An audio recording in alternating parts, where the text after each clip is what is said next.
Alrighty.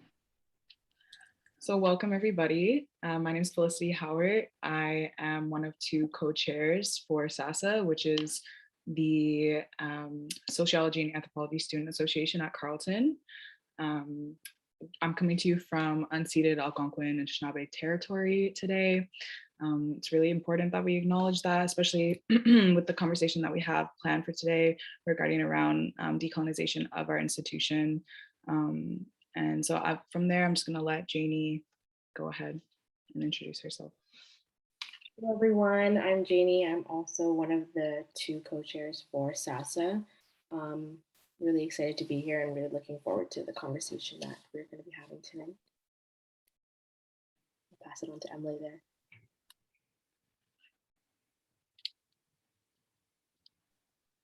Hello, everybody. My name is Jean. I am the Vice President of Community Outreach for IASSA, or the Institute of African Studies Student Association. And I, along with Felicity, will be chairing, posing questions to the panelists. So I'm looking forward to it. Hi, everyone. My name is Emilie. I am currently the co-president of IASSA. And today I will be making sure your comments are being read out loud to the panelists. Cool. So what I'll ask now is that each of our panelists go ahead and introduce themselves, and maybe as you introduce yourself, you can give some context as to what your research entails, maybe how you situate yourself within the conversation today. And while you're doing that, also maybe just addressing the question of how each of you define Pan-Africanism personally and how you apply that to your approach to pedagogy. So I'll invite Amina if you'd like to go first, and then we'll have Sarah and then Mary. Well, thank you very much, Felicity, and rest of you for inviting me. I will start with who I am. I am actually an African. I am from the Horn of Africa. I have been here for quite a long time, more than 3 decades.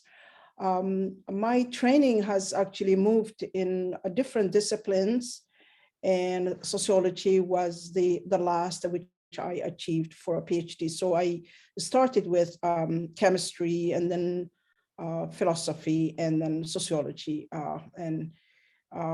Good that in each case I achieved at least a degree, so I didn't quit.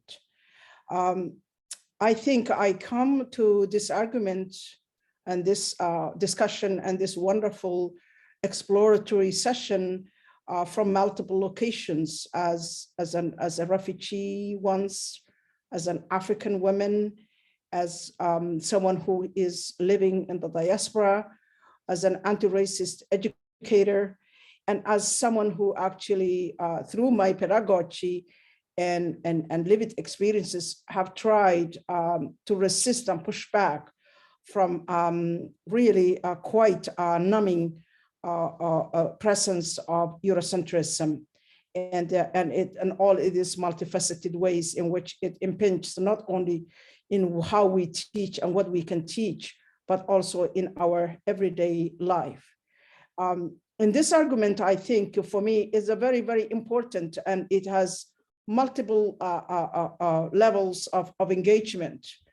Some of these questions are not new to me because these questions, some of these are questions that I have been always thinking about in terms of, you know, how are these things possible? For instance, I think it's not the first time that the anti-colonialist and anti-racist and anti-imperialist scholars and activists have asked the question, is liberation and decolonization possible within the institutional structures of the very colonial structure that actually is the cause why we need decolonization?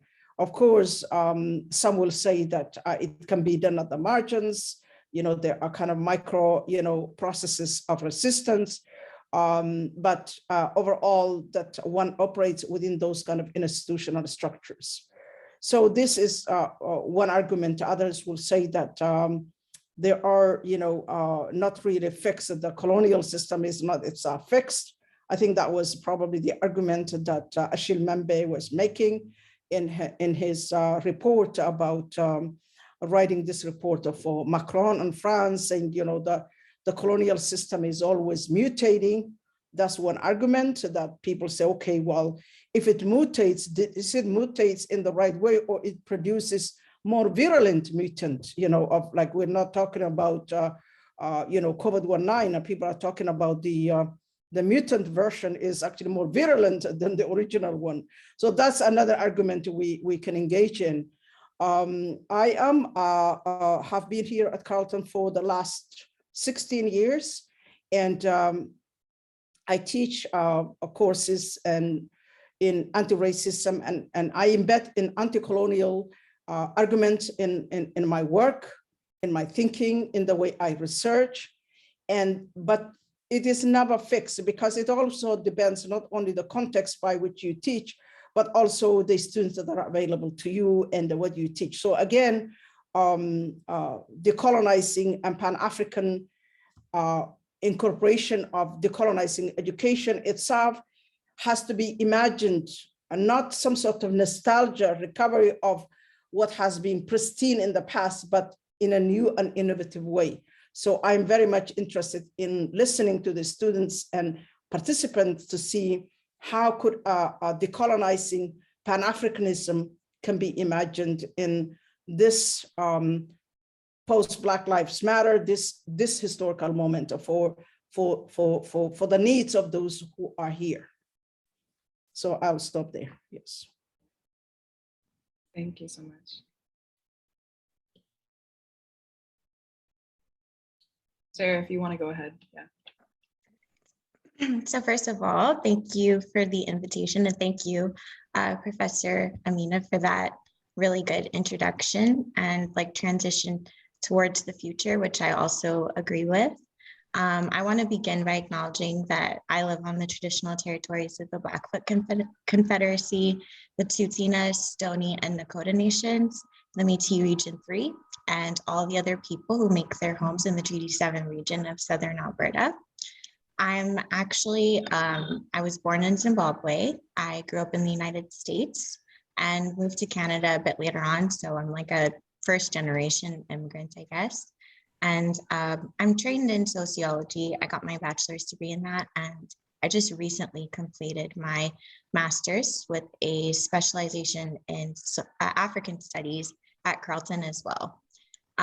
So in terms of Pan-Africanism and what it means to me, it's very much central to my research and what I do. So my thesis examined Pan-Africanism in Canada in terms of the Black radical tradition and African, Caribbean, and Black communities in Ottawa specifically, and kind of what that looks like and how Pan-Africanist organizations have been growing in the region in the past few years and are continuing to grow. And how I define Pan-Africanism would be, I guess, the global unity of all people of African descent. And I also would include all people who are racialized as Black. So I look at it as Pan-Africanism as also a Pan-Black movement as well, but very much an African-centered consciousness that, as Amina was explaining, is the foundation of what we consider the Black radical tradition today. So when we look at forms of resistance towards white supremacy, imperialism, enslavement, other forms of oppression towards people racialized as Black in Africa, Pan-Africanism, I believe, creates a platform for us to address these specific issues and unify against them, which we've done in the past and can continue to do in the future. So I will stop there and I will let Mary go ahead. Thank you. So I'm Mary Owusu. I am a historian by training, and I do my research in nationalism. So Pan-Africanism kind of falls within my research area, particularly because I study African intellectual history and historiography. Those are my areas of interest. I have also in my academic career, which spans about some 16 years, I have also studied indigenous knowledge systems and, interestingly, environmental history, actually also linked to indigenous knowledge systems. So I come from this position of indigeneity in terms of the Akan Ghanaian context. So to explain properly, I am also from Ghana in West Africa, and which is where I did most of my studies. And for us in Ghana, our official language is English. So it tells you about pluralism, cultural pluralism that we grow up with, and it's not just Ghana. That kind of pluralism exists on the African continent in a way that we are actually divided according to languages. So we have Anglophone, the Anglophone people. We say we are Anglophone. They are the Francophones, and then there are the Lusophones in that sense, which is how we identify on the continent. So that in itself leads me to Achille Mbembe, who has already been mentioned, that these plural identities that we possess as Africans on the continent and off the continent mean that there is a difficulty when one thinks through cultural integrity, when one thinks through a kind of central identity that is uniquely African. It becomes problematic. So I also have, since I came to Canada, lived on Mi'kmaq territory. And I have studied some of the Mi'kmaq intellectuals. And in this, I want to mention Mi'kmaq elder Albert Marshall, who has also spoken in interesting ways about this plurality and calls it two-eyed seeing. So that in interpreting it for myself, I think of myself, Mary Owusu, as someone who is two-eyed seeing. So I see with my one eye as an Akan woman, and I see with my other eye through cosmopolitan networks that I have been made to live with, or that I have lived with, and that's also my identity. So what is Pan-Africanism for me? Pan-Africanism to me is an ideal. We are on a journey. We have not arrived in terms of that ideal of our unity, a unified African front.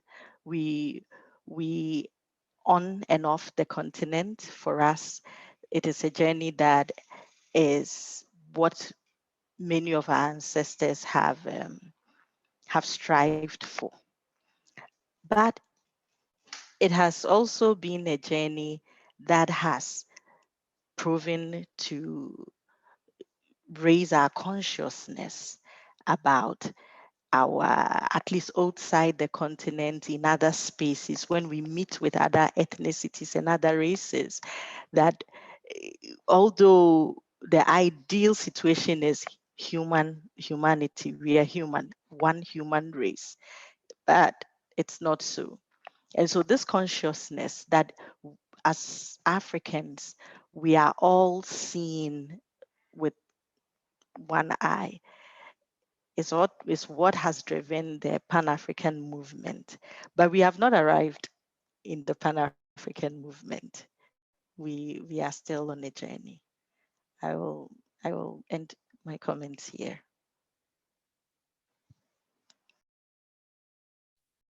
Thank you for that, Mary. And Nduka, if you'd like to go next, the floor is yours. You are muted. A co-hosting right, please. I just want to play a little bit of a video if possible. Oh yeah, let me just screen share. Let me allow you to screen share. So why is she saying that? I want to express my gratitude to the students, to the great students who have put this together and give me. Have you granted me that? I think you should be able to. Okay, let me see if I'm able to.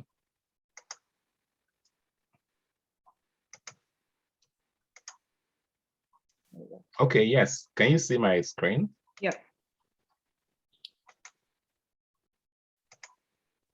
I can't even, sorry, I can't even see my screen. I don't know, I'm sharing now. No, you are. Am I? Sorry, let me share it again.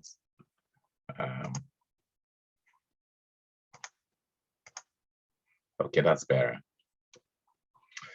So I want to thank you for inviting me and giving me this opportunity. I think this is a very important occasion. And despite the very tight schedule that I had, I think I sent a note to Jayani. I couldn't decline this invitation for the life of me. And so I knew it was going to be very tight. And I have just joined from another event for the Faculty of Arts and Social Sciences because of the kind of importance that I attach to this event. So thanks for having me. Having said that, Pan-Africanism, that's like, sorry, excuse me. That's Zuma home. It's a portmanteau word that is been applied and misapplied and have evolved, in its interpretation as it's moved through different decades, from the 20s down to our current time. And there is a key part of it, modifier, phrase that I have there, which is pan. What does pan mean? Pan, there are two expressions that have been joined towards a Pan-Africanism. Pan this, pan that, that shows a certain kind of broader unification. And I thought that to help me contextualize this conversation, I'm going to play, there are two reggae songs that I find very useful, for thinking about Pan-Africanism and its evolution. And two of them are by Jamaican artists. One is Peter Tosh, No Matter Where You Come From, and the other one is Africa Unite. And I'm just going to play this. It's symbolic, so just permit me to share this a bit. And then that brings us, some spirit into the room.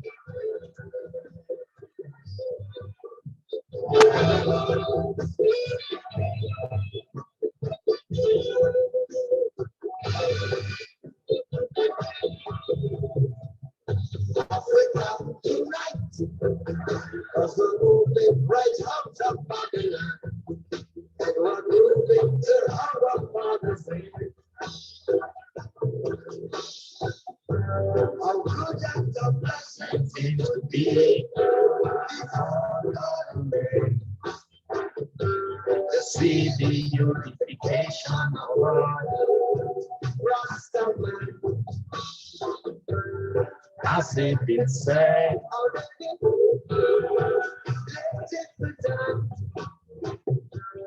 we are the children of the Rasta man.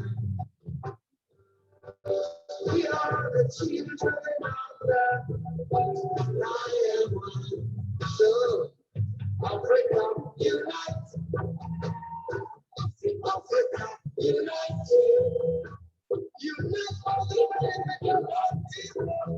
Cause we're moving right out of Babylon, and we're moving to our. We're moving back to our fatherland. And then it just goes on. This is such a very powerful song that helps contextualize the idea of Pan-Africanism and its essential spirit. It's about unity. It's about the unification of all Black people. And in the other song by Peter Tosh, he says, no matter where you come from, as long as you're Black man, you're an African.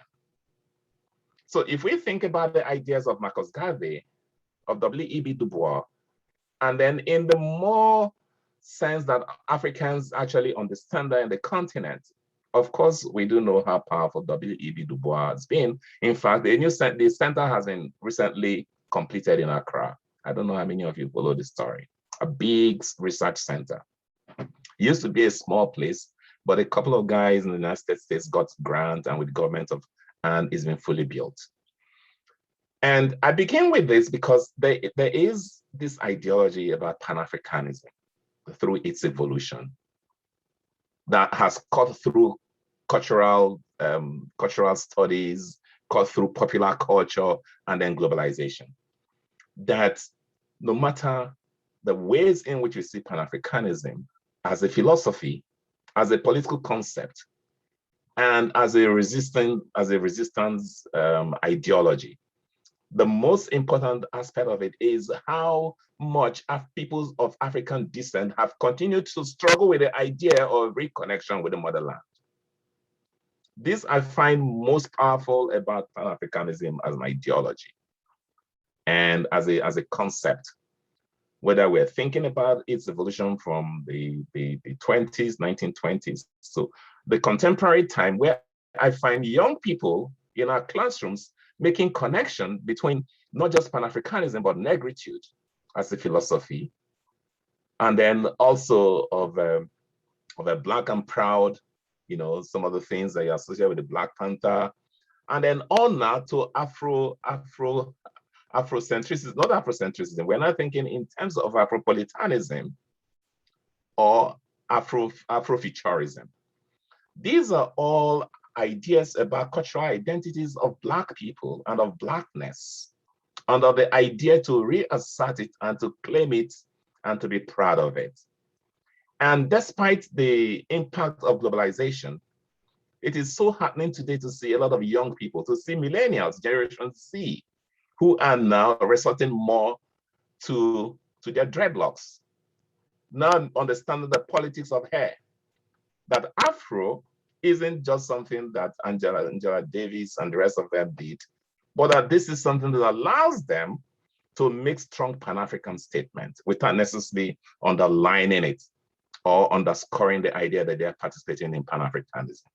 So I think it's important for us to reclaim the idea of Pan-Africanism as something that hasn't just existed in the past, that is fossilized, but something that continues to evolve and have resonance for young people like Felicity, like Jayani, like Sarah, and then some of us, those of us as well who are here.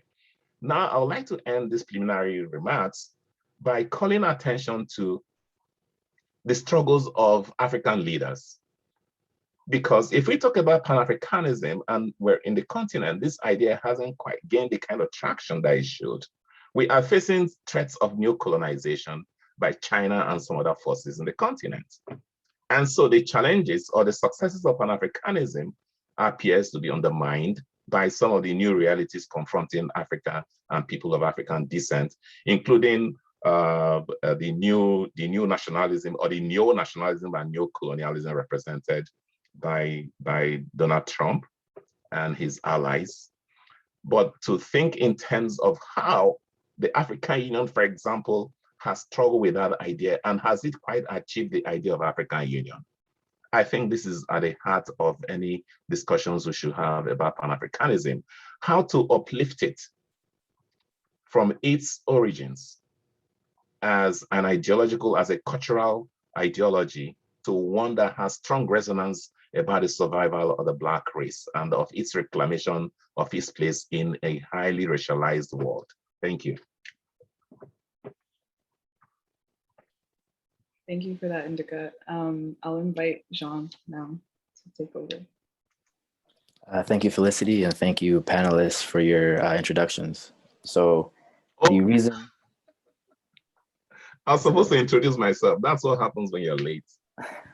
Well, that was sort of introduction. That was, I think. Oh my goodness, I've jumped the gun. Oh well. If you wanna, no, but if you want to take a moment and like introduce yourself a little bit. Well, I could just do that. So my name is Nduka Otiono. I'm a professor in the Institute of African Studies, and I'm affiliated also to the Department of English and the School of Journalism and Communications.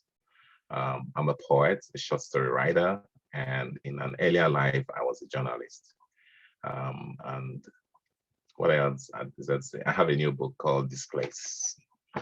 The poetry of, sorry, I know you can see, I just put it there. The poetry of Nduka Otiono.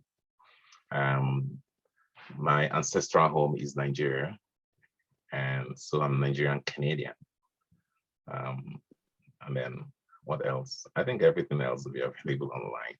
Well, sorry about that. I just went on vibing on. I thought I was joining, whereas they were just through the introductory stage. So pardon my being too fast. I have a friend whose mom advised, don't be too fast, but don't be too slow. So I should have heeded that advice. Thanks anyway for hearing me out. I wasn't looking at the chat. Yeah, no worries, no worries. Thank you for that introduction. And thank you to all of the panelists for your introductions. So the reason why we began our discussion with the first question posed by Felicity during the introductions of defining Pan-Africanism is because the concept of Pan-Africanism as an ideal and political or material base will foreground our discussion for tonight on the decolonization of the academy. So with this in mind, the first question I'll pose to the panel is, if decolonizing the academy is a possibility, if we can begin our discussion there, how can we identify and distinguish the genuine decolonization of the academy as opposed to lip service that is ultimately irrelevant to the essential interests of the state? So before this question can be answered, I'd like you guys as the panelists to define what decolonization looks like and how it functions in the context of the academy. So before you answer the central question of identifying genuine decolonization and separating that from lip service, can you first define what decolonization is to you in the context of the academy? So are you calling them the panel? That's open to the panel, yeah. So I can start with maybe. I think there is a difference between decolonization as a process, as praxis, and inclusion or diversity. Inclusivity and diversity means you have been included what is already there. Whereas decolonization means it assumes the premise that colonialism means subjugation. Colonialism depends by its very definition on domination. So there cannot be decolonization without lifting the macro structures and the micro practices of something based on colonization, hierarchization, and domination. So those processes have to be eliminated. And therefore, decolonization is a much more robust and demands more than inclusivity. So this is how I will distinguish methodologically and epistemologically the difference between inclusivity and diversity and decolonization. They are radically very different ideas.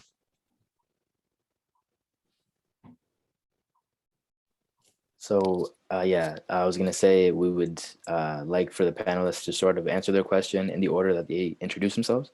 So, excuse me, after Amina, Sarah, could you go? And then after Sarah, Mary, and we'll conclude with Professor Otiono. So you start with me? No, you just answered. So I saw that just answer, yes. Yeah, we'll go to Sarah, yeah. Yes. Okay, so decolonization, I guess in a Canadian context, looks like acknowledging and addressing settler colonialism in a way that Canada hasn't really done yet. And as Professor Amina just said, that would include moving past like the politics of recognition, so like inclusivity, diversity, even sometimes a lot of the anti-racism initiatives that we see are not quite hitting the mark.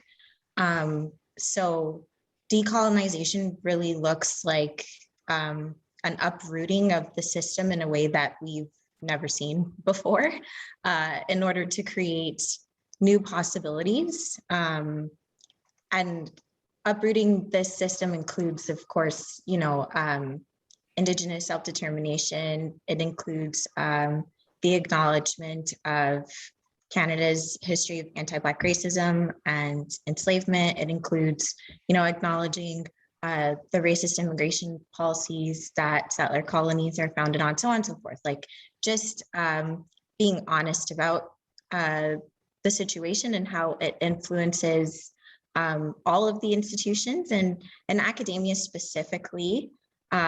This would mean in sociology, I guess, decentering whiteness and redesigning our canons in a way that white thinkers and white minds are not always at the center, so that we can adopt new pedagogical structures and imagine new futures and ways of doing things, and reconsider what we consider like valuable or good research, what the purpose of research is.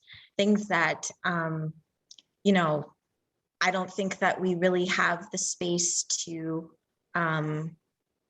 honestly, as Pan-Africanists, consider in the institution in the ways that we might fully want to as it currently exists. So in a practical sense, since I'm kind of like the new kid on the block, this would mean for me that I had to wait after I got my bachelor's degree. It took me 3 years to find a master's program that was suitable for me, because I wanted to study the African diaspora. I wanted to study Blackness. And there's only one Institute of African Studies that's a standalone in Canada that offered me that option at a graduate level.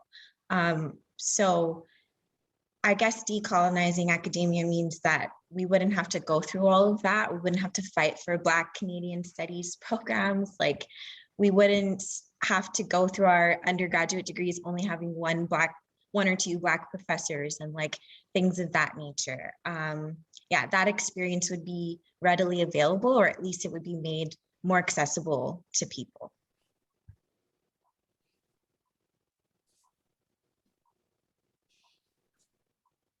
Sorry, Mary, I'm going to stop there so you can go ahead. And Nduka, if you'd like to go, just because I know you have to head out soon. All right, so that's a very interesting question and a very urgent question, as a matter of fact. You know, when we talk about inclusion, EDI, equality, diversity, inclusion, which has become a buzz term now, you know, following George Floyd and a whole lot of these protests, you know, anti-Black racism protests. And so it's not cool, you know, to talk about EDI and what have you. And I think there's a sense in which we have to pay close attention to what Amina said. From what I hear from her and the way that I understand that I can amplify it is that we can't be talking about EDI, equality, diversity, inclusion, without talking about justice. Justice is the first condition for that. So, and justice, you know, requires decolonization. So it's like putting the cart before the horse.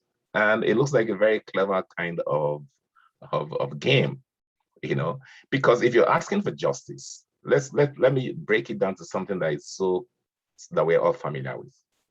Take the criminalization of weed, right? You take the criminalization of weed.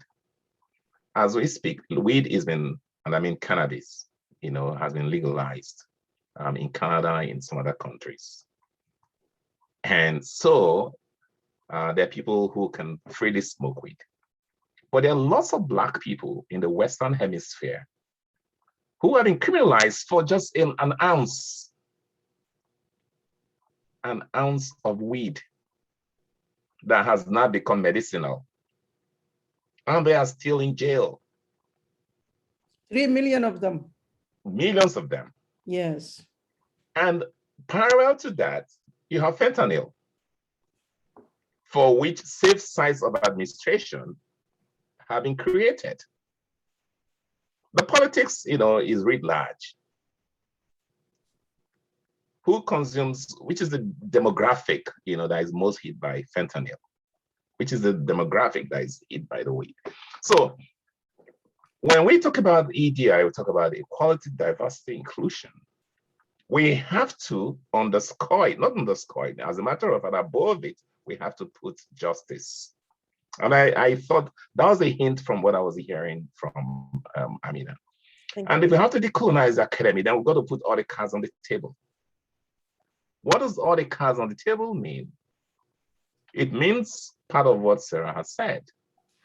You know, that you have universities that are predominantly white with very few non-white people, or, you know, I won't use some of those terms, just to be very careful about the kind of terms that one is using. But that creates situations of marginality.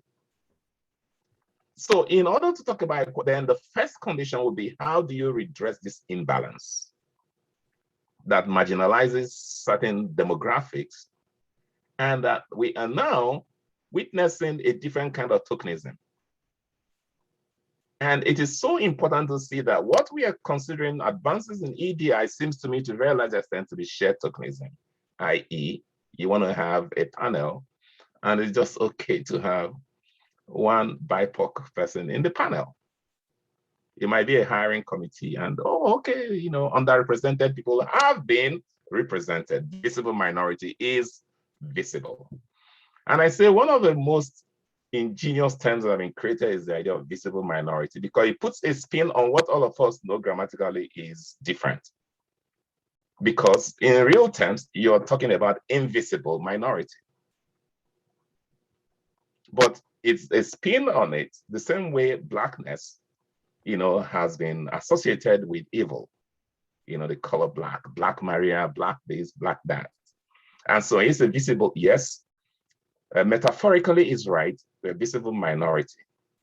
But technically, you're invisible minority because you're invisible, which is the basis for which Ralph Ellison wrote his masterful novel, The Invisible Man. And some of you also know the film. So it's very important that we bring to this table the conversations around justice as a first condition for EDI. And I'm just going to stop there for now. Brilliant. Thank you.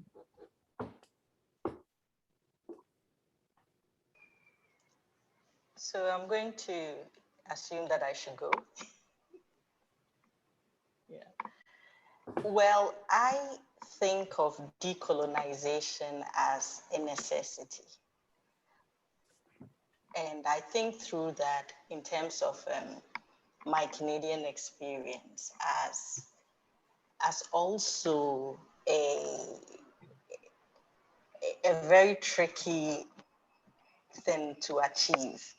So I want to use history, which is my discipline, as an example.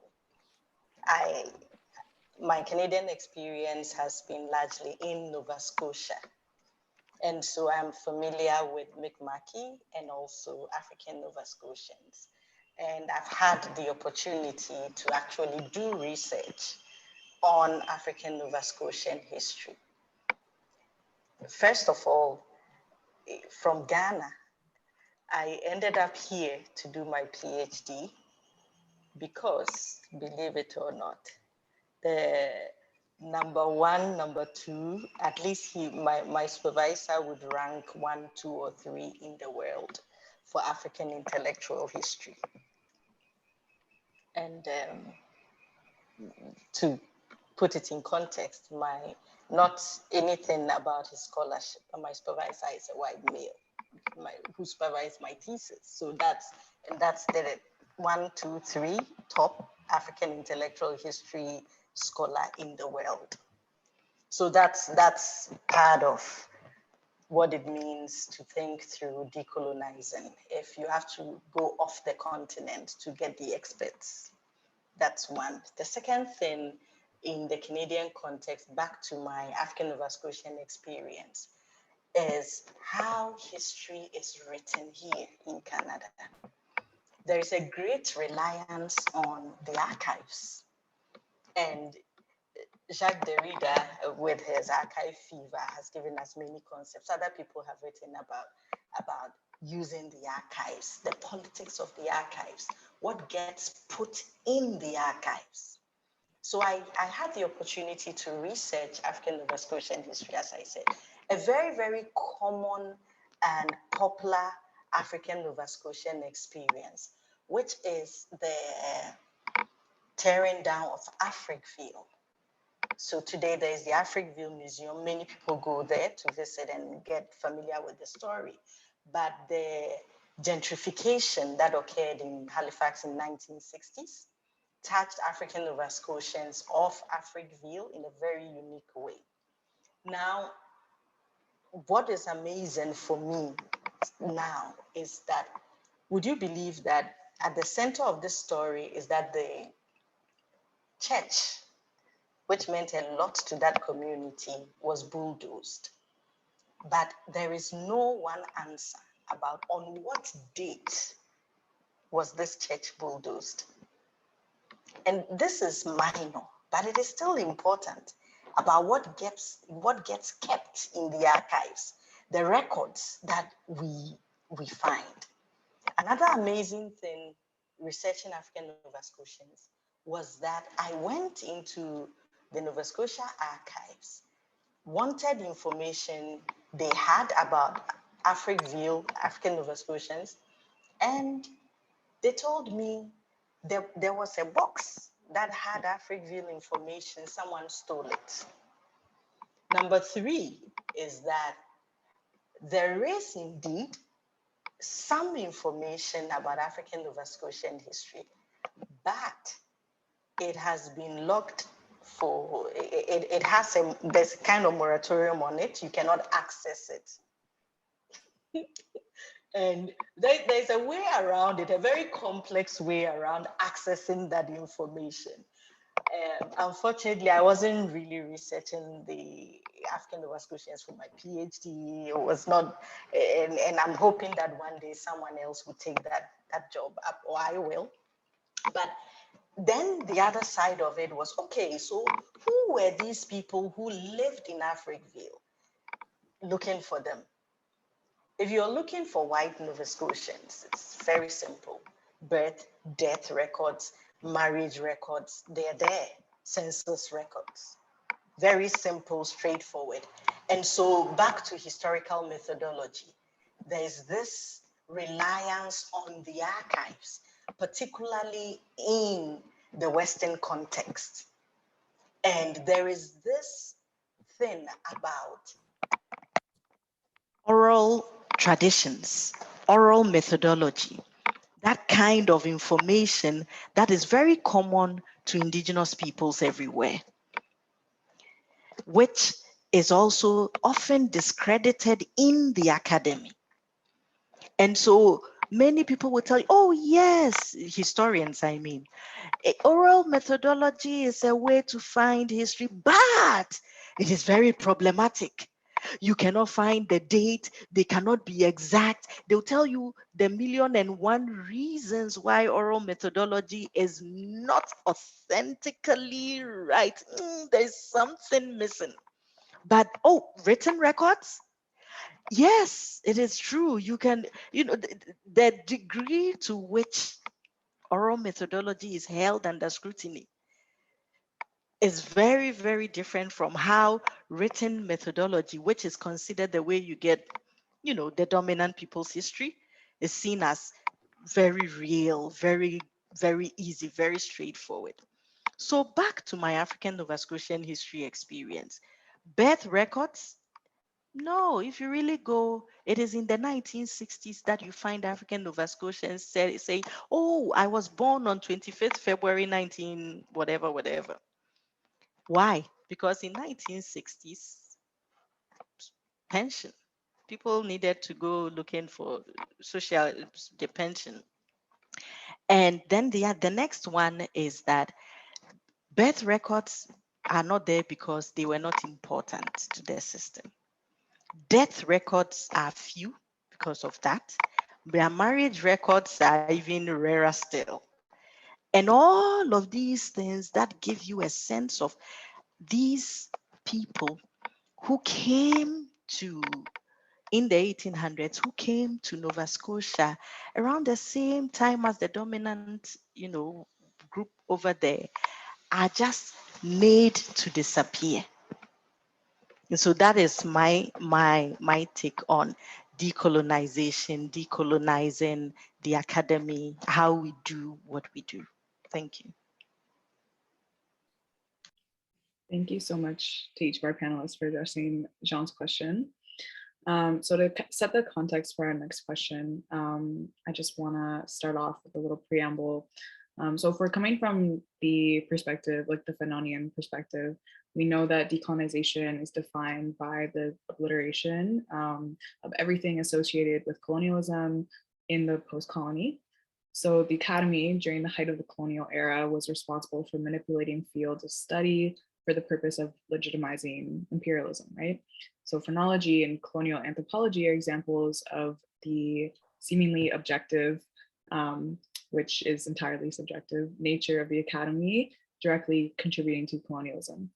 So in this context, can the university as a location be redeemed by decolonization? And furthermore, and much more importantly, can fields of study that have their origins in colonialism, such as like sociology and anthropology, ever really remove the stink of their past?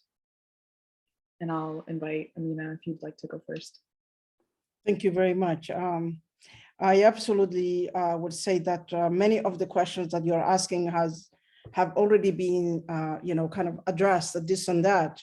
For instance, the question of justice is very important. How can you have inclusivity without justice? This is fundamentally a question of, of the very, very essence of justice.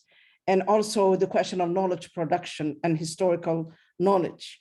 When the archives are missing an oral embodiment of the tradition is considered to be lesser of a value, then you can see really the knowledge gap is there. People will die and disappear and their history will disappear with them. I'm just going to do like a quick anecdote. A few weeks ago, I think a week or so ago, I was in this kind of EDI, how to develop courses panel, and I just cannot overcome the kind of complete banality of some of the ideas that have been flown around. I mean, two of the ideas that people were throwing out are just still staying with me was how the assumingly immigrant and non-white and marginalized people, for instance, how do you assess them? And I don't know why, because the panel had both scientists, engineers, and the people in the humanities. Somewhere along the line, two ideas emerged. One was the question of photosynthesis. I mean, how do you make marginalized student write in a, let's say, exam in chemistry about photosynthesis? And the other one was about regalia. I mean, if you have an immigrant student taking an LSAT and the student doesn't know the word regalia, how do you ameliorate? And I was thinking about back to when I actually was hired at Carleton. The first year I thought a required course for sociology degree, undergraduate contemporary sociology, the survey course. And I was trying to explain to them, because it's a very much kind of like late 20th century, early 20th century into probably the end of 20th century. So, Gramsci's, because Gramsci was mentioned today in the discussion, which I think was correct, kind of like, in that period, maybe slightly starting with structuralism and onward.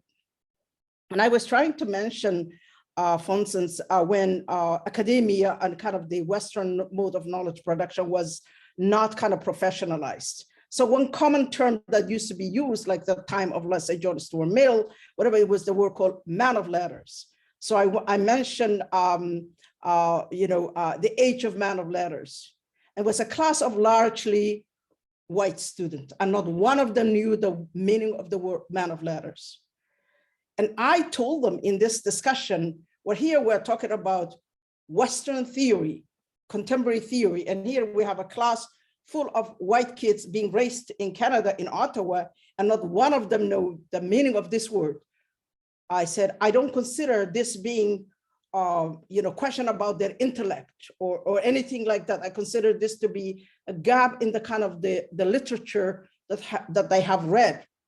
But why, like, in other words, photosynthesis? I'm sure I'm a Somali, and in Somalia, we actually speak our own language. We written and also in oral Somali, Ethiopian. Like, there are many African countries where actually the official language is different African languages, Arabic, for instance, Somali, Amharic, those languages. We have the word photosynthesis. We use definitely the Latin letters, but the process of how photosynthesis happen is not a Eurocentric concept. So the fact you have the people who are supposed to be promoting, inclusivity, but the level of supposedly inclusivity is so banal. Because I'm raising this question because David Hume, those of you who are familiar with the people like David Hume, he made the argument of, for instance, the Africans lack static. So for instance, they don't know the word rose. I think you know this, like they don't know the word wine, they don't know the word race. I feel like, am I like listening to people like David Hume? This is the level of lack of knowledge, lack of historical knowledge, and this kind of banal inclusivity. So I actually, like, my head was spinning the whole time. So in terms of sociological intervention, we have to bring C.L.R. James, we have to bring Marcus Garvey, we have to bring Malcolm X, we have to bring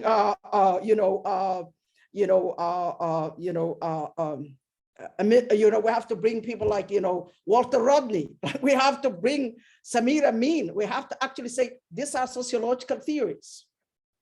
They have to be inclusivity, because if you have people who made grand theories and sociological argument about a world they have never seen, their understanding of the world is through what they call postcard, like a colonial postcard. That's their level of knowledge about Africa. I mean, that's the knowledge of people like David Hume. He has like grand theories about Africans. It's never been to Africa. So we need to actually convince or convincingly say, you have to show me the fact that people like David Hume and Hobbes and all these people have actually been the places they theorized. And if that's not true, then we have to say, no, these things have to be transformed. I don't know if I am making sense or not. No, you definitely are, 100%. Sarah, would you like to go next? Sure. So I totally agree with everything Amina said. And it kind of reminds me about how Audre Lorde spoke about how the master's tools will never dismantle the master's house. And I think I always coupled that with like one principle of Pan-Africanism, which Amina was also discussing, which is historical literacy. So we have to like make ourselves aware even of which tools and resources and things that were stolen from us to build said house. So when we think about the university as a location, it's not an inherently white supremacist colonial institution. Like it's one like many others that was co-opted by white supremacy in order to achieve a certain goal. So like, some of the first universities and some of the ones that are still operational are still like they're in Africa. So it's really a reclamation process, a process of returning to the source, like Cabral called for us to do, and reclaiming, like Amina was saying, that knowledge, that rightful knowledge, and bringing that back into the space in a way that it's centered. It's not on the margins anymore. And I believe that in doing so, that would create a way for us to think about how some of these disciplines like sociology that have traditionally been white supremacist can be reimagined to serve new futures and to imagine decolonial futures, especially in the academy.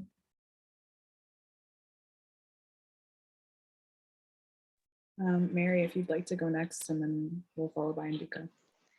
Yes, so continuing from sociology, Sarah, I also think through anthropology, where the Anthropological Society founded 1863 for no other reason but to confirm that Black people were on the lowest level in terms of that pecking order.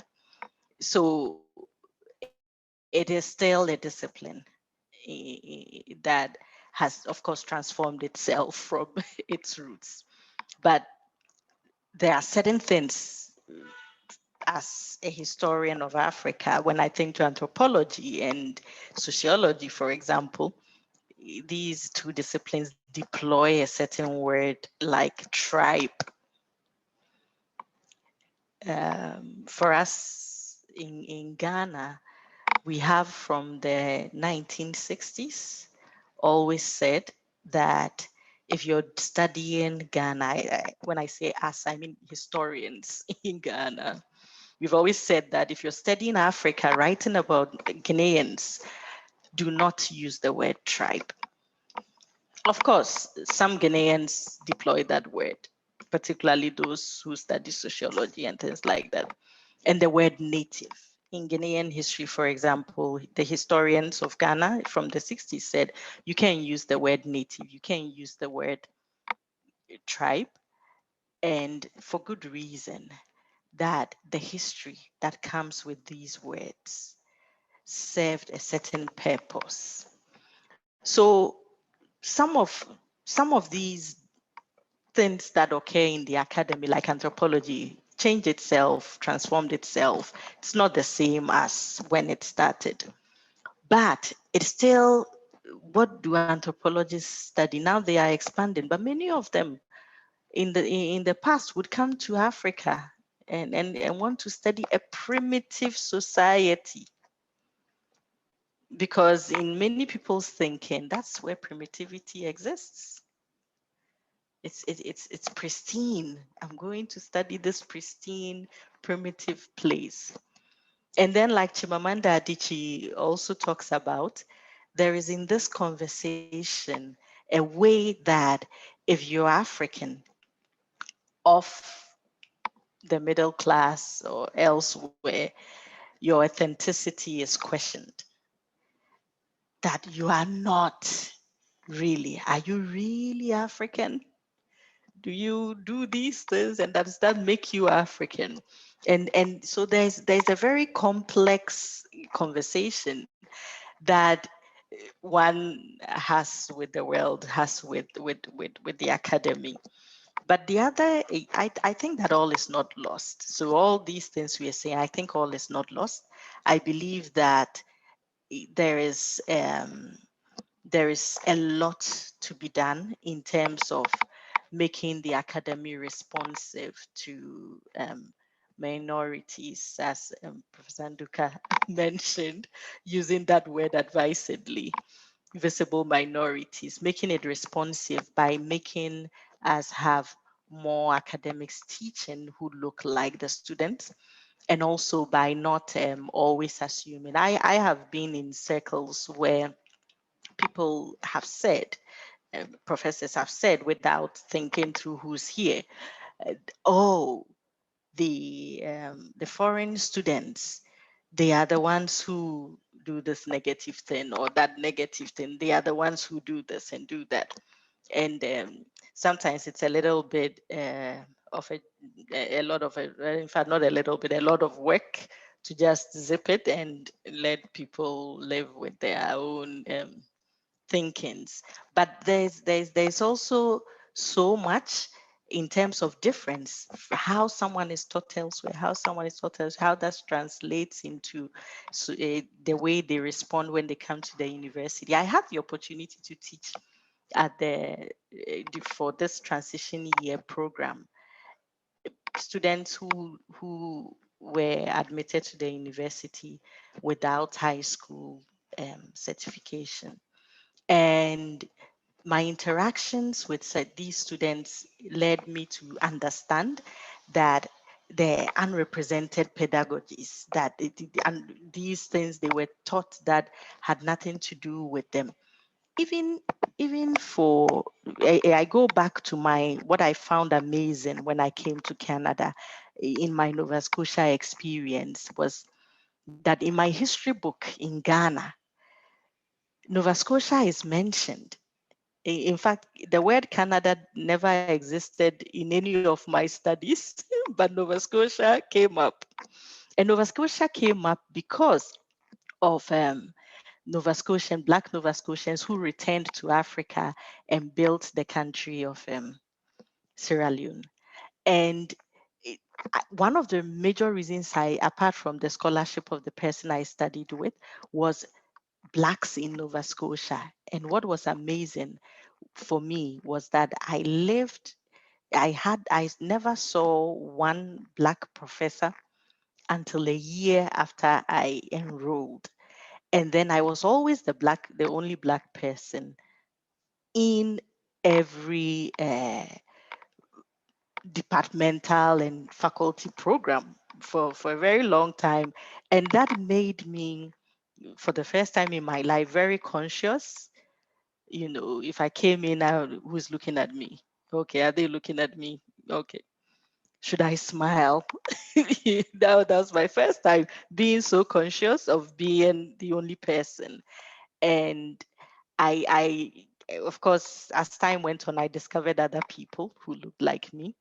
And then I discovered the reason why the African Nova Scotians I thought I would meet were not in my classrooms.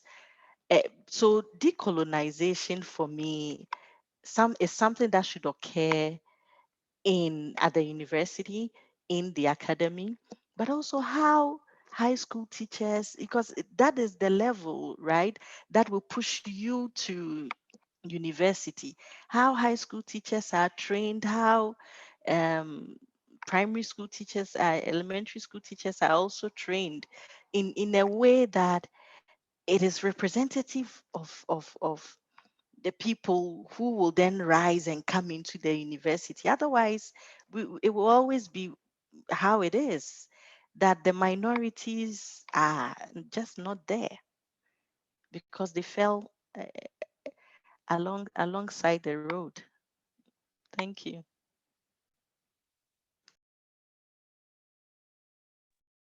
Thank you so much. Nduka, would you like to go ahead? Oh, I'm just gonna ask that you unmute.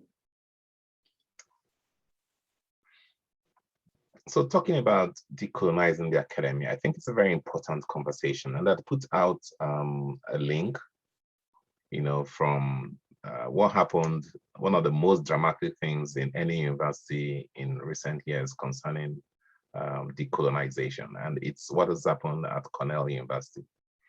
The English faculty voted to change the name of the department to Department of Literatures in English.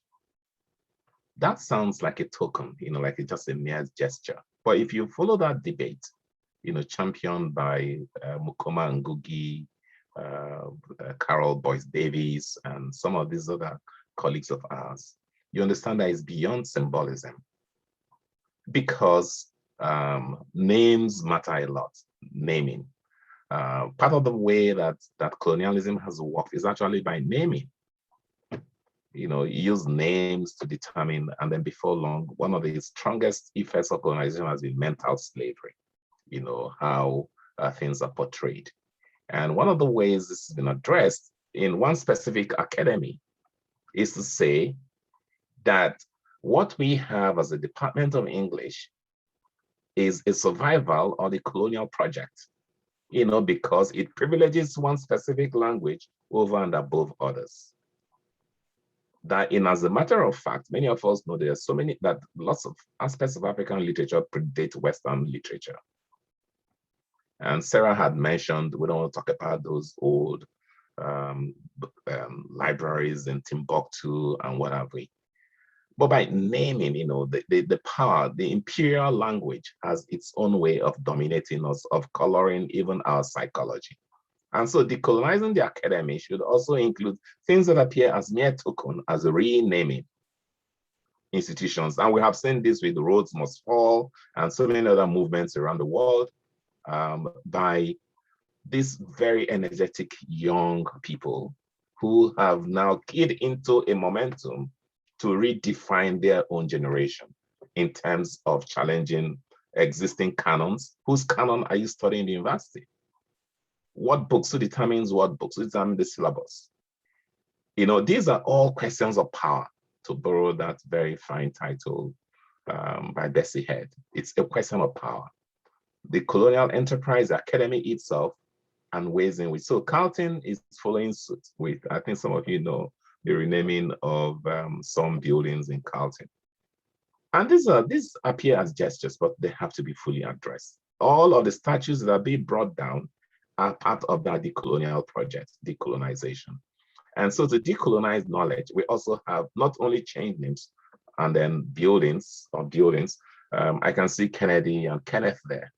We know, well, at least I know some of you may be familiar with the battles they fought over the Gandhi statue, at Carleton. If you don't know, I think you probably check it out or just find a way to contact them. And you read a whole lot of very interesting, activism.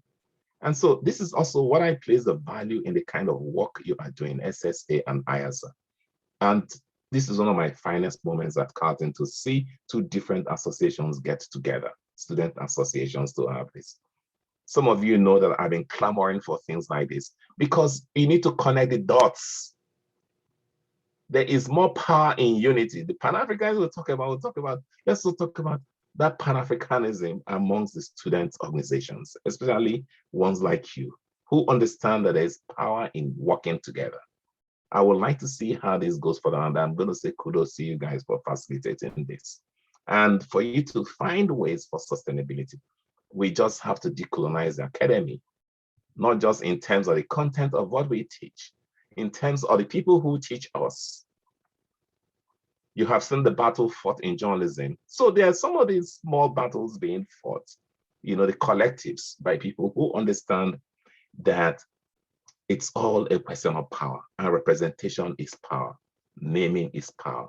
And then we've got to address all of this in order to deal with systemic racism and all of those systems of injustices that privilege one group over the other.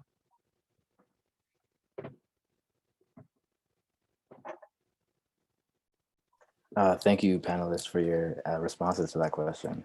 So the next question that I want to pose to you, which is sort of building from and returning to Professor Nduka's last point about connecting the dots of building networks of Pan-African solidarity that are actually that decenter the West and the Western Academy and locate the significance of academies and people who are operating in the Black diaspora that's outside of North America and the continent itself. So the question that I want to pose to you is, thus far, the majority of what we've discussed tonight has been about the academy in the settler colony. So turning our attention to the continent and to the diaspora from the Pan-African perspective, how can those of us who operate within the academy from the heart of the settler colony build bridges with those who are not in the heart of the settler colony, those who are in the continent and in the Black diaspora? So Amira, Professor Amina, could you begin the discussion on that?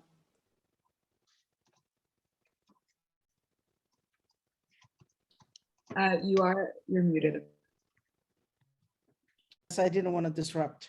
As you know, the Somali language was actually put into writing only in the late 1960s. Somali language has been oral and is still an oral tradition. So it's actually quite common in the Somali language.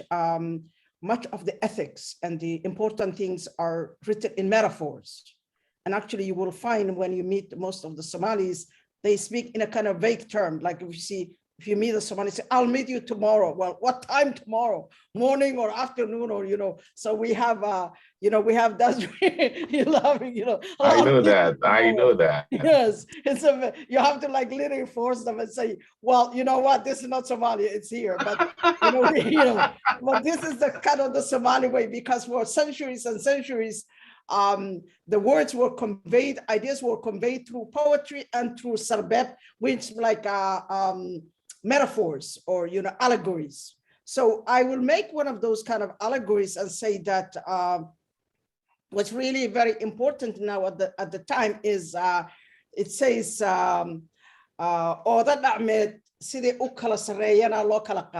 okay, I'll tell you now the metaphor.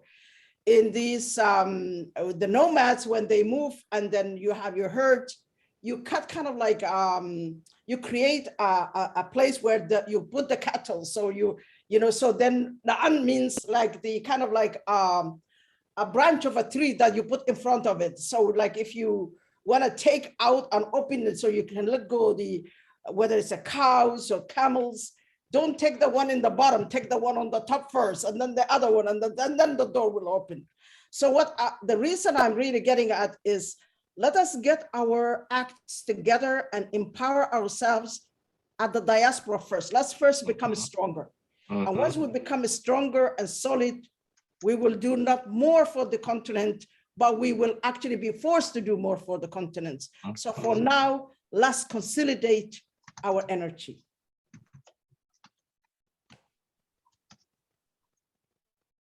Thank you, Professor. Sarah, do you want to add anything? Sure. So I think, Does Professor Nduka want to go before you step out, or there's no time? No, just go ahead. Go. Are you sure? Oh, I think I'm frozen. You know, I gave you a heads up before. Okay. Yeah. Okay, sounds good. So in terms of your question, I was just going to say, building bridges between the diaspora and the continent. I feel like those bridges, in a lot of ways, especially in this generation in Canada, are already there. So it's just a matter of crossing them again. So for example, I'm a Zimbabwean, and for those of you who don't know, Zimbabwe was a settler colony in Africa. So we went through a period of white nationalist rogue rule where they actually broke away from the British government and did their own thing for a couple of decades. And that's what we fought our independence struggle against. So growing up mostly in the diaspora, I've noticed very similar things, especially in Canada, and the relationship to the Indigenous population. But in order for me to kind of make those connections, I had to reject colonial thinking and really embrace Pan-Africanism as a way of being.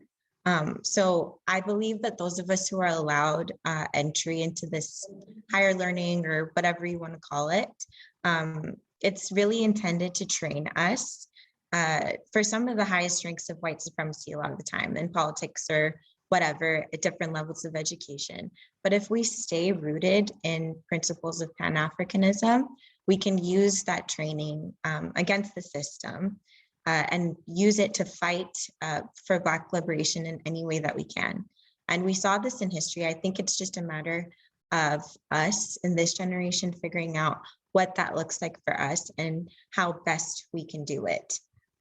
So I think we have to recognize room for subversion, and we also have to capitalize on any opportunities we get within these small spaces to fight for decolonization. And in doing so, as Professor Amina said, we can build stronger connections inherently with people on the continent. So just being really intentional about the information that you take in, engage as much with the Black radical tradition as you do with your canon in whatever discipline that you're in. Make sure that you privilege African, Caribbean, Black scholars, and not just people from the global North. Make sure that you're learning from folks who come from different areas. And yeah, I think that in doing that, the bridge between Africa and the diaspora, once we continue to develop ourselves here, as Professor Amina said, it will basically build on its own, especially with this generation of us that's like here, there, and everywhere in between. We're African, we're Caribbean, we're Black. Like it's very mixed up at this point because of globalization. So I believe that the future is whatever really that we want it to be.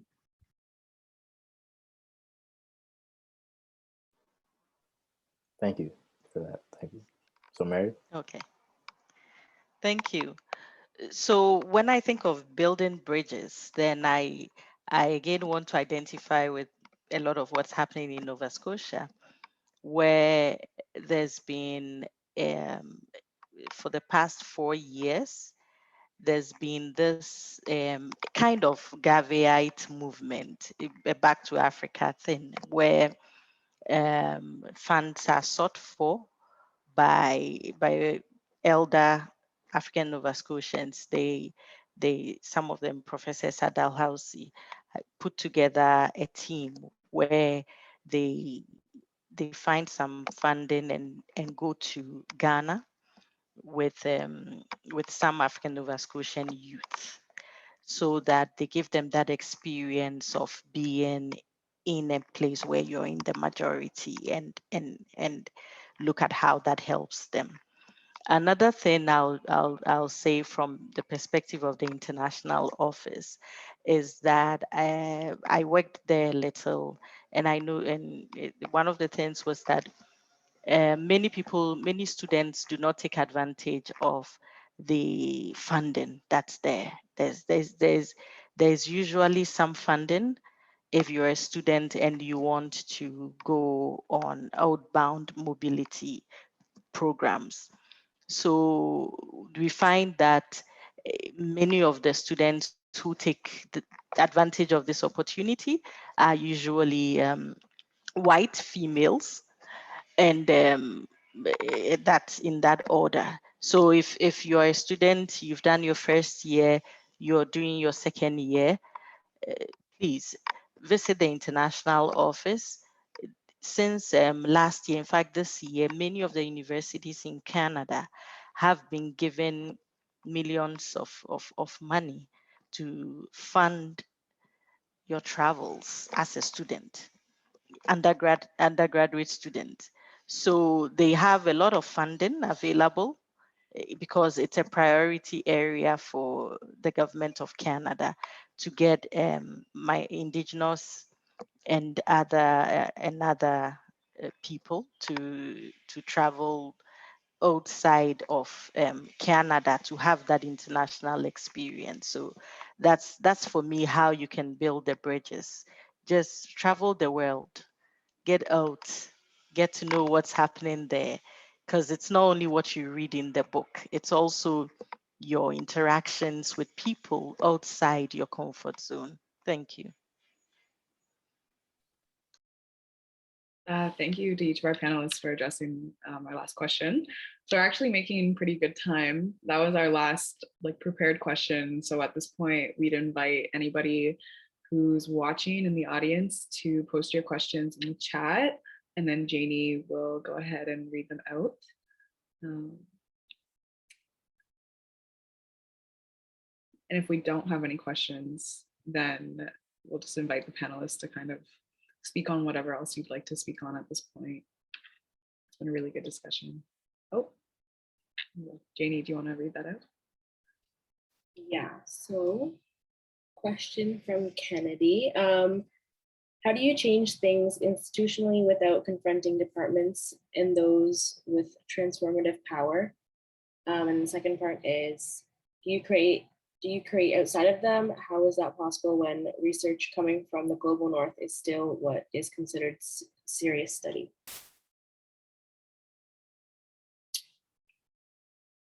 Anyone can go ahead and, Amina? Oh, you're muted.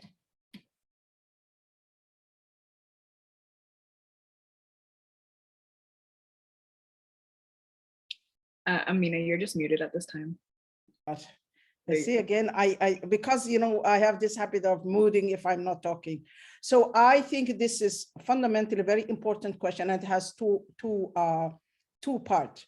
One is the kind of those who actually have the power, and I think this question has been asked in a number of ways. For instance, when people suggested that the fact that the faculty and the staff makeup has to be diversified, this is a question of creating spaces where those who have the research money, those who have in the position of curriculum development, grants, in other words, all those places where things like admission, scholarships, promotions have to be very much diverse. Otherwise, the system will reproduce itself. And unless we see concrete evidence of that, then we're not going to accept the kind of diversity, inclusivity as a kind of metaphors for, kind of speed dating. Sorry to say it, but something like that.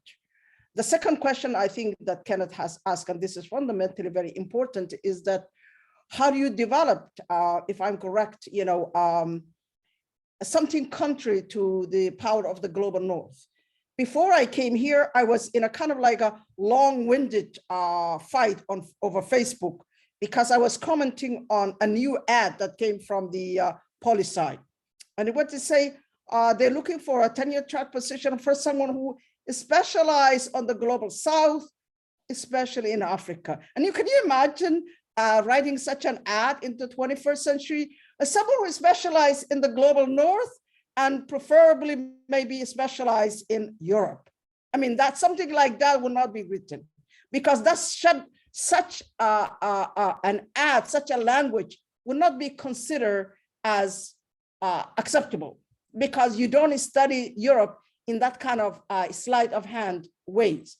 You have to be expert in, Slovakia, or expert in Central Europe, or expert in Russia, or expert in, you don't say expert in Europe. So I was so moved by this kind of sleight of hand in 21st century. And I actually commented, I say, look, I look at the 10 largest landmass in the world, okay? And 7 of them is not in the global north. 7 of the largest country in the world is not part of the global north. So I said, if 70% of the entire global population and 7 of the largest 10 countries are not part of the global north, how it is that one can, I say, how many degrees, how many lifetimes that one needs to actually say, I'm an expert on the global south. But don't forget, people like John Stuart Mill, I think I mentioned this, wrote an entire encyclopedia about India. And as you know, John Stuart Mill and his father were colonialists. They actually made their living in working in the East India Company.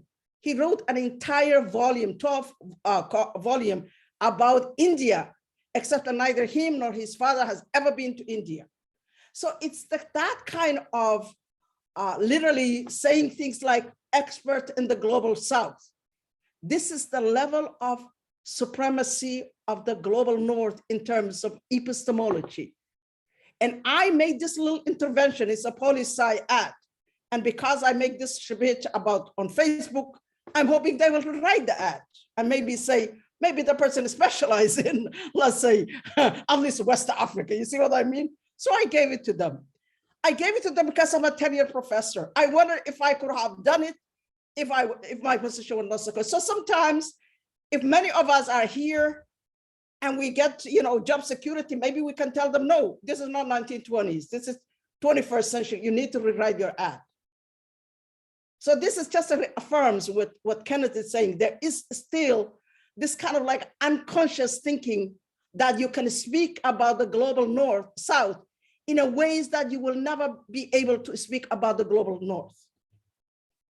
Yes.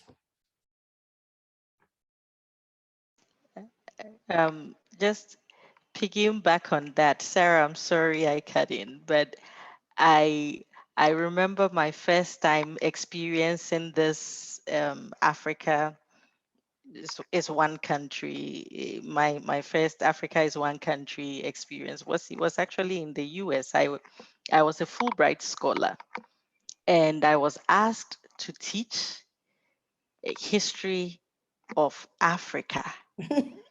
And I was afraid. I said, maybe how can I teach the history of Africa? What do I do? Absolutely. I spent months thinking through this teach history of Africa business. And then I had the courage, because I had then started my career. I was a young scholar then. So I had the courage to ask one of them, how do you teach the history of Africa? So they informed me that, sub-Saharan Africa, you can focus on sub-Saharan Africa. And then I said, okay, because up until then, that's a little bit clearer. Yes, as a university lecturer in Ghana, we taught West African history. Yes. East Central African history, Southern Africa. I had never imagined that you could teach African history. Yes. But today I actually do teach African history, and I wonder how I did. There you go. Anyway, so that was just an aside. Sarah, sorry. if you want. No, it's fine. I was going to say, I think that question would be better suited to folks who have already been kind of navigating departments and navigating the academy a bit longer. So I was going to go ahead and let you speak. But in terms of, that study of Africa, that's still definitely a thing. Even me getting my specialization in African studies, I took probably 3 times as many sociology courses as I took courses on Africa. So it's like, even the people who are calling themselves experts, what qualifications do they really have to do that? And in terms of your last question, Kennedy, I think one thing we can do for the research is kind of try our best to privilege what comes as researchers and as scholars within the academy ourselves, try our best to privilege in the same way thinkers and ideas that come from Africa or come from the Caribbean in the way that we do ideas that are coming out of the UK or are coming out of the States or are coming out of Canada. And in that way, we subvert this privileging or centering of the global north that is so hard to kind of move around in a lot of ways. Thank you all for addressing that question. Just being mindful of time, there's 2 more questions that are in the chat. So maybe someone can answer this one and then we'll move to the next one and then someone else can answer that one. So this question is from Nikki, who's studying law. They were just wondering if any of you would have anything to say about decolonization within like the legal context. I think if we have to decolonize legal studies, we have to actually go to the foundations of social contract theories and actually question the foundations of the very principle about legal theories in the West are based on the notion of rationality and the social contract theories.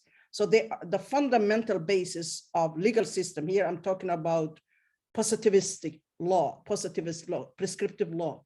But also, even if you look at the kind of the ontological and kind of the ethics of whether it's kind of the utilitarian or the the ontological, the Kantian argument, they all presuppose the notion of autonomy, individuality, and rationality, where people like you and me were not considered to be capable of reasoning and autonomy. So the very foundation of Western legal system are perhaps the most racist. And you can see this in a very practical way. Now we have the World Court. They get always those Africans and put them in the court, but the biggest criminals in the world, people like Bush, Blair, nobody's gonna touch them. So why these people are not? Because they are considered, somehow those courts have to show that they are going to discipline the savages, have to be brought into the courts, but not to them. Like don't remember anybody from the Western world, the Anglo world, that has been ever taken to that court. They took to Serbians, whatever. I think they done it because they're kind of the Russian allies, but no one from the West, the greatest criminals have ever been prosecuted. So if you ask me, probably fundamentally, the most racist aspect of Western philosophy is the way it applies to the social contract theory and the very foundation of legal systems in the West. And we cannot really, so when we teach students human rights, I get a lot of students from human rights, especially African students. And I have to be very, very proud that I mentor at least some of them. And I know one of my students, African student who came from human rights, is now a master's program in University of Manitoba. And I mentor her. I mentor her out of the crap they were teaching her. And I taught her the very foundation of the racist foundation of the very argument about things like human rights. So we need to do our job and deprogram them and actually show them the foundation, something like, social contract theories and legal foundations of the West and the kind of the supremacy of reason and the way reason is racialized. Thank you, Amina. I'm just gonna segue it over to Emilie to ask the final question. Yeah, so I think this is our last one. Karim is asking, how do people move beyond talk of revolution and uprising to talk about things that serve the day-to-day needs of people that would help them overcome life challenges and help them flourish? Oh my God. Revolution is the everyday, my dear. Revolution is what we're doing here. Yes. Yes. Every day and the revolution are connected. We're not talking about burning bridges and that sort of thing. That's, but revolution at this level is having a courage, mentoring others, calling racist when you see it, and gaining knowledge. This is where I definitely will say that the approaches of people like Malcolm X, and France Fanon, for me, are pedagogically very important for me in terms of getting the knowledge. And I mean, people always talk about black skin, white masks, but if you really look at Wretched of the Earth, for me, is a more mature work of, that Fanon writes. And I always return to, I mean, when I was a master's student, I think I told some of you, I was in the graduate philosophy of U of T. Can you imagine? The whitest of all, they thought, if I get to there, I must be the daughter of some rich African dictator. Ha, ha, ha. But you know what? The first paper I presented was Fanon's question of violence and the kind of the episteme of cathartic power of violence. And they were all shocked because this was like 20 plus years ago. But that was my, I think I was kind of both naive and fearless. And I think that probably they ignored me because I felt like if she was refined, she wouldn't have made, this bold move. So I kind of get away with it because I was never afraid.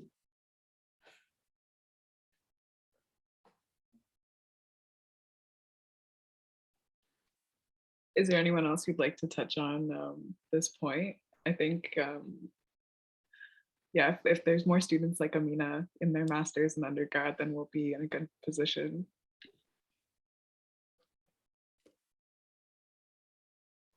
Well, to answer that question about everyday life, I agree that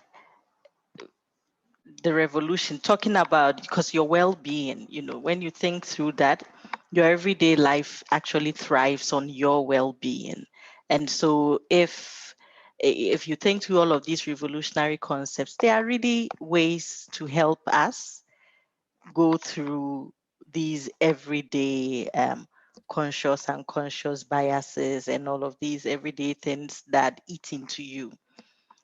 Again, to do the day-to-day things, these things we talk about, how we can maximize what we can maximize what our environment, how we relate with the world in a context where you really are not represented. I think that's really day to day, and it tells on how much money you earn, your ability to, unfortunately, if you have a high school degree or you do not have a high school degree or you have a university degree, that tells on how much you get to go, where you get to go, and how much you can afford in this part of the world. So that's it.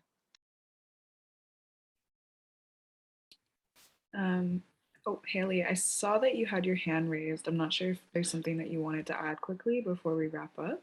Oh yeah, I was just gonna kind of add to my point I put in the chat.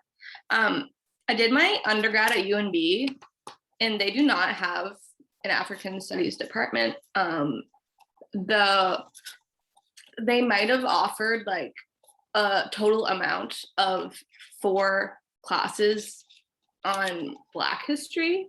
So I think that, going off the point of what Amina had said before, like, I think it's also telling and important to like analyze who the university is hiring to even have the access to that knowledge. So yeah. I agree. Thank you. So yeah, if no one has any other questions or comments, then we'll go ahead and thank our panelists. This has been a really enriched conversation. There's been a lot of knowledge shared. So I'll just thank you on behalf of SASA and IASSA and all of our attendees. It's been really great to have you.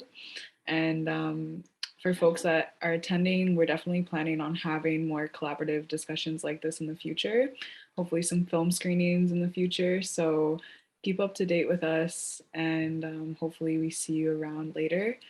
And if anyone is interested in having the recording of this to rewatch if you joined later, just contact us. I put the email in the chat earlier, but I can post it again really quickly, and just send us an email and we'll send that through to you. But I'm gonna stop the live stream now and the recording.